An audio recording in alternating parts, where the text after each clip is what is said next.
Retired జడ్జితో న్యాయ విచారణ కమిషన్గా high court judge retired judge Satyanarayanamurthy టోకెన్ల జారీ ఏర్పాట్లలో లోపాలపై విచారణ జరిపి బాధ్యులు నిర్ధారించాలి, భవిష్యత్తులో ఇలాంటి ఘటనలు జరగకుండా చర్యలు సూచించాలి, 6 నెలల్లో విచారణ నివేదిక ఇవ్వాలి, ఉత్తర్వులు జారీ చేసిన సిఎస్ విజయానంద్ అన్నటువంటి వార్తని హైలైట్ చేశారు. లేకపోతే ఘాటెక్కిన వెల్లుల్లి కిలో 450 రూపాయలతో వినియోగదారులు బెంబేలు, 10 ఏళ్ల తర్వాత ఇంత ధర చూస్తున్నామంటున్న వ్యాపారస్తులు, తాడేపల్లిగూడెం మార్కెట్కి తగ్గిన దిగుమతి అన్నటువంటి వార్తని హైలైట్ చేశారు. ఇక్కడి నుంచి 60% విద్యాబోధన ప్రయోగశాలల్లోనే 6వ డీన్స్ కమిటీ సిఫార్సుల అమలుతో మారనున్న బోధనా పద్ధతులు. తొలి 2 ఏళ్లు NSS, NCC, yoga, physical education ప్రాధాన్యత. 4 ఏళ్లలో 10 ఆన్లైన్ కోర్సులు నేర్చుకునే అవకాశం. ఏదైనా కారణంతో కోర్సు పూర్తి చేయకపోతే తొలి 2 ఏళ్లకు డిప్లొమా సర్టిఫికేట్, మిగిలిన కోర్సును ఎప్పుడైనా పూర్తి చేసే అవకాశం. 6వ డీన్స్ కమిటీ సిఫార్సులు సంపూర్ణంగా అమలు చేసిన తొలి వర్సిటీగా ఎన్జీ రంగా విశ్వవిద్యాలయం అన్నటువంటి వార్తని హైలైట్ చేశారు. లేకపోతే జూన్ నో మావోయిస్ట్ జోన్ అంటూ ఆపరేషన్ ఖగార్ లక్ష్యం. జూన్ దండకారణ్యంపై భద్రతా దళాల పట్టు. దండకారణ్యంలో మావోయిస్టుల ఏరువేత ప్రక్రియ ముమ్మరమైంది. నిర్దేశించుకున్న గడువు 2026 మార్చి కంటే ముందే ఆపరేషన్ ముగించేందుకు రంగం సిద్ధమైంది. మావోయిస్టులను తుదముట్టించేందుకు మరింత పట్టుదలతో భద్రతా దళాలు ముందుకు సాగుతున్నాయి. ఇందులో భాగంగా ఛత్తీస్గఢ్, ఒరిస్సా, తెలంగాణ, ఆంధ్రప్రదేశ్, మహారాష్ట్ర అడవులను చుట్టుముడుతున్నాయి. ఒకవైపు దండకారణ్యం, అబూజ్మడ్, ఏఓబి, గచ్చిరోలి అడవులను చుట్టేస్తూ వరుస ఎన్కౌంటర్తో మావోయిస్టులను ఉక్కిరిబిక్కిరి చేస్తున్నాయి.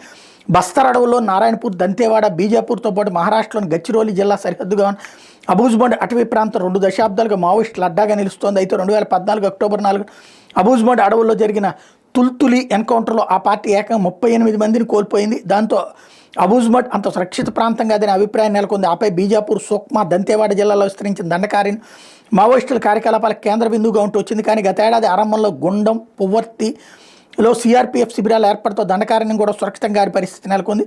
ఆపరేషన్ ఖగార్ మొదలయ్యే గత ఏడాది ఎన్కౌంటర్లో 219 మంది మావోయిస్టులు చనిపోగా ఏడాది ఇప్పటి వరకు 53 మంది ప్రాణాలు కోల్పోయారు. దీంతో మావోయిస్టులు గడ్డుకాలంగా భావించే వేసవి ముగిసే నాటికి మరింత ఉధృతంగా దాడులు చేసి దండకారణ్యం అబూజ్మడ్ అడవులు మావోయిస్టు రహిత ప్రాంతంగా మార్చాలనే లక్ష్యంతో ప్రభుత్వ బలగాలు ముందుకు సాగుతున్నాయి.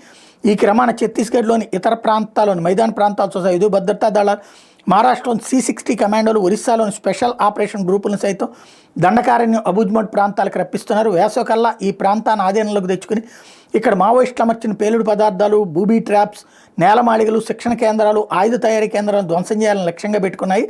దండకారణ్యంలోని కొండపల్లి, జీడిపల్లి, కవర్గొట్ట ప్రాంతాల్లో గత నెలలో భద్రతా దళాల శిబిరాలు ఏర్పడ్డాయి. అక్కడి నుంచి క్రమంగా అడవుల్లోకి చొచ్చుకొస్తూ ఒక్కొక్క ప్రాంతాన్ని తమ ఆధీనంలోకి తెచ్చుకుంటున్నాయి. ఈ క్రమాన 2 రోజుల క్రితం ఛత్తీస్గఢ్లోని బీజాపూర్ జిల్లా పెద్దబట్టిగూడెం వద్ద మావోయిస్టుల ఆర్మీ శిక్షణ కేంద్రాన్ని భద్రతా దళాలు స్వాధీనం చేసుకున్నాయి. అయితే అప్పటికే మావోయిస్టులు ఆ ప్రాంతాన్ని ఖాళీ చేసి వెళ్ళిపోయారు. మావోయిస్టు శిక్షణ కేంద్రంలో అగ్రనేత కటకం సుదర్శన్ పేరిట భారీ స్మారక స్తూపం ఉంది. ఇక్కడ శిక్షణకు వచ్చిన మావోయిస్టులు బస చేసేందుకు వీలుగా భారీ షెడ్లను సైతం నిర్మించారు. ఎత్తైన చెట్లపై సెంట్రీ పాయింట్లను ఏర్పాటు చేసుకుని ఈ ప్రాంతాన్ని శత్రు దుర్భేద్యంగా మార్చుకున్నారు.